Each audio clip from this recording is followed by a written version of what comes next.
Sir, ನನಗೂ ದುಃಖ ಇದೆ ಸರ್. 3 ವರ್ಷ ಕಷ್ಟಪಟ್ಟು ಒಂದು ಬಾಡಿ ಬಿಲ್ಡಿಂಗ್ ಮಾಡಿ, ಎಷ್ಟು ಕಷ್ಟ ಅನ್ನೋದು ನಿಮಗೂ ಗೊತ್ತಾ ಸರ್. 6 ತಿಂಗಳಿಗೆ ಹೆಂಗೆ ಸರ್ ಬಾಡಿ ಬಿಲ್ಡಿಂಗ್ ಮಾಡೋಕ್ಕಾಗುತ್ತೆ? ಅದಕ್ಕೆಲ್ಲ ಶ್ರಮ ಪಟ್ಟು ಹಿಂಗಾಗಬೇಕು, ನಾನು ದೊಡ್ಡ ಮಟ್ಟದಲ್ಲಿ ಬೆಳಿಬೇಕು ಅನ್ನೋದಕ್ಕೆ ಬಂದು ನಿಂತರು ಸರ್. ಇವರು ಇಂಥ ಟೈಮಲ್ಲಿ ನನ್ನ ಗಂಡ ಇಲ್ಲ ಸರ್. ನನಗೂ ದುಃಖ ಇದೆ. ಇಷ್ಟೊಂದೆಲ್ಲ ಕಷ್ಟಪಟ್ಟು 3 ವರ್ಷದಿಂದ ಮಾಡಿ ಅವ್ನು ಥಿಯೇಟ್ರಿಗೆ ಬಂದು ನೋಡಿಲ್ಲ ಅಂದಾಗ ನನಗೂ ಫೀಲ್ ಆಗ್ತಿದೆ ಸರ್. ನಾನು ಕೇಳೋದು ಅಷ್ಟೇ, ಎಲ್ಲ ಕನ್ನಡಿಗರ ಹತ್ರ ಕೈ ಮುಗಿ ಕೇಳ್ಕೊತಾ ಇದ್ದೀನಿ, ಫಿಲ್ಮ ಚೆನ್ನಾಗಿದೆ, ಎಲ್ಲ ಫ್ಯಾಮಿಲಿ ಸಮೇತ ಬಂದು ನೋಡಿ. ಅವಾಗಲೂ ಎಲ್ಲ ರೀತಿಯಿಂದಲೂ ನನ್ನ ಗಂಡಂಗೆ ಸಪೋರ್ಟ್ ಮಾಡ್ತಾನೆ ಇದ್ದೀರಾ, ಇವಾಗಲೂ ಮಾಡಿ. ವೈಯಕ್ತಿಕ ಬಿಟ್ಬಿಡಿ. ಅದೇನಿದೆ ಕಾನೂನು ರೀತಿಯಿಂದ ನಾವು ಏನೇನು ಕೊಡಬೇಕು, ಸಾಬೀತು ಮಾಡಬೇಕು, ಫೈಟ್ ಕೊಡಬೇಕು, ಸಾಕ್ಷಿ ಏನು ತರಬೇಕು ನಾವು ತಂದು ಕೊಡ್ತೀವಿ. ಆದರೆ ಫಿಲಮ್ಮು ಅಂದರೆ ಯಾರಿಗೂ ಮೋಸ ಆಗಬಾರ್ದು. ಪಾಪ ಪ್ರೊಡ್ಯೂಸರು, ಡೈರೆಕ್ಟ್ರು 3 ವರ್ಷದಿಂದ ಕಷ್ಟಪಟ್ಟಿದ್ದಾರೆ ಸರ್. ಈ ಫಿಲಮಿಗೋಸ್ಕರ ನಿದ್ದೆ ಊಟ ಏನು ಇಲ್ದಲ್ಲ ಕಷ್ಟಪಟ್ಟಿರ್ತಾರೆ. ಅವ್ರಿಗೆ ಬೆಲೆ ಕೊಡಿ.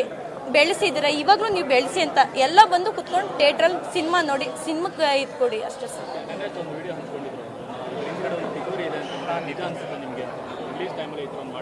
ಹೌದು ಸರ್, ಒಬ್ರು ಲೇಡಿ ಡಾನ್ ಇದ್ದಾರೆ, ಅದು ಯಾರು ನನಗೆ ಗೊತ್ತಿಲ್ಲ ಸರ್.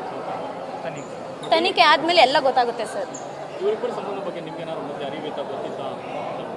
ಸರ್, ಒಂದು ಪ್ರೋಗ್ರಾಮಿಗೆ ಹೋಗ್ತಾ ಇದ್ರು, ಬರ್ತಾ ಇದ್ರು ಅಂದ್ರೆ ಕ್ಲೋಸ್ ಫ್ರೆಂಡ್ಶಿಪ್ಪಲ್ಲೇ ಇರ್ತಾರಲ್ವ ಸರ್. ಈಗ ಇವನು ಒಬ್ಬ ಇದು ಮಾಡಿದ್ದಾರೆ ಅಂದರೆ ಕರ್ಕೊಂಡು ಹೋಗೋದು, ಕರ್ಕೊಬರೋದು.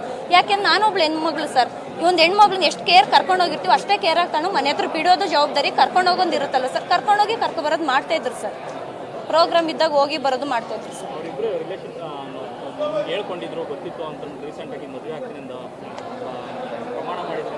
ಸರ್ ಅದೆಲ್ಲ ಗೊತ್ತಿಲ್ಲ ಸರ್, ಅದೆಲ್ಲ ಶೆಡ್ ಅಂತ ಸರ್. ಈಗ ಕೆಲವೊಂದು ವೀಡಿಯೋಸ್ಗಳೆಲ್ಲ ಬರ್ತಾ ಇದೆ ಸರ್. ಇದೇ ಬ್ಲ್ಯಾಕ್ ಮೇಲ್ ಅನ್ಸುತ್ತೆ ಅವಳದು.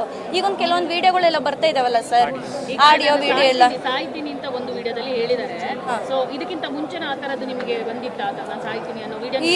ಇಲ್ಲ ಮೇಡಮ್, ನಾನು ಯಾವ್ದನ್ನೂ ನೋಡಿರ್ಲಿಲ್ಲ. ಇದೆಲ್ಲ ಶೆಡ್ ಅಂತ ಮೇಡಮ್. ಈಗಲೇ ಯಾಕೆ ಫಿಲಮ್ ಒಬ್ಬ ವ್ಯಕ್ತಿ ಬೆಳಿತಾವನೆ, ಅವ್ರು ಏನಂತ ಹೇಳ್ತಿದ್ದಾರೆ, ಕ್ಲೋಸ್ ಫ್ರೆಂಡು, ಬೆಳಿ ಮಚ್ಚ ಅಂತ ಹೇಳಿದ್ದಾರೆ. ಈ ಬೆಳೆಯೋ ಟೈಮಲ್ಲಿ ಯಾಕೆ ತುಳಿಯಕ್ಕೆ ಬಂದರು ಅವರು? ಇದೆಲ್ಲ ಮುಗಿದ ಮೇಲೂ ಬರ್ಬೋದಾಗಿತ್ತು.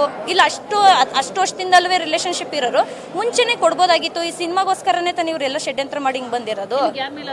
ನನಗೆ ಯಾರ ಮೇಲೂ ಇಲ್ಲ ಮೇಡಮ್. ತನಿಖೆ ಆದ್ಮೇಲೆ ಗೊತ್ತಾಗುತ್ತೆ. ನನಗೆ ಹೆಂಗೆ ಗೊತ್ತಿರ ಸರ್? ಗೊತ್ತಿರೋ ನಾನು ಇಷ್ಟು ದೂರ ಬರೋಕ್ಕೆ ಬಿಡೋಣ ಸರ್? ನಾನು ಹೆಂಗೆ ಬರೋಕ್ಕೆ ಬಿಡ್ತಾ ಇದ್ದೆ? ನಾನೇ ಅವ್ರನ್ನ ಕೇಳ್ತಾ ಇದ್ದೆ ಅಲ್ವಾ. ಇದೆಲ್ಲ ಸರ್ ಸಿನಿಮಾದಲ್ಲಿ ಬೆಳಿತಾವನೆ, ತುಣಿಬೇಕು ಅನ್ನೋದು ಷಡ್ಯಂತ್ರ ಸರ್ ಅಷ್ಟೇ. ಬೇಕಂತ ಮಾಡಿರೋ ಸರ್. ನಾವು ಅದಕ್ಕೂ ಪ್ರೂಫ್ ಕೊಡ್ತೀವಿ ಸರ್. ನಾವು ಕಾನೂನು ರೀತಿಯಿಂದ ಹೋಗಿ ನಾವು ಹೆಂಗೆ ಕೊಡ್ಬೇಕು ಹಂಗೆ ಕೊಡ್ತೀವಿ ಸರ್.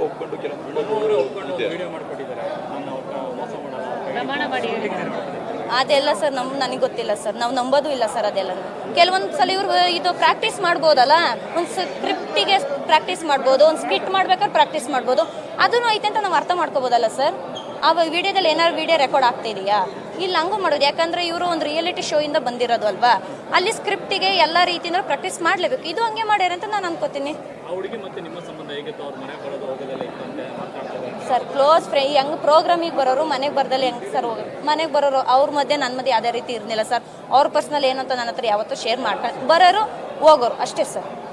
ಪ್ರೋಗ್ರಾಮಿಗೆ ಬಂದಾಗ ಬರೋರು ಮನೆಗೆ ಹೋಗೋರು, ಅದು ಬಿಟ್ಟರೆ ಇನ್ನೇನು ಇಲ್ಲ ಸರ್.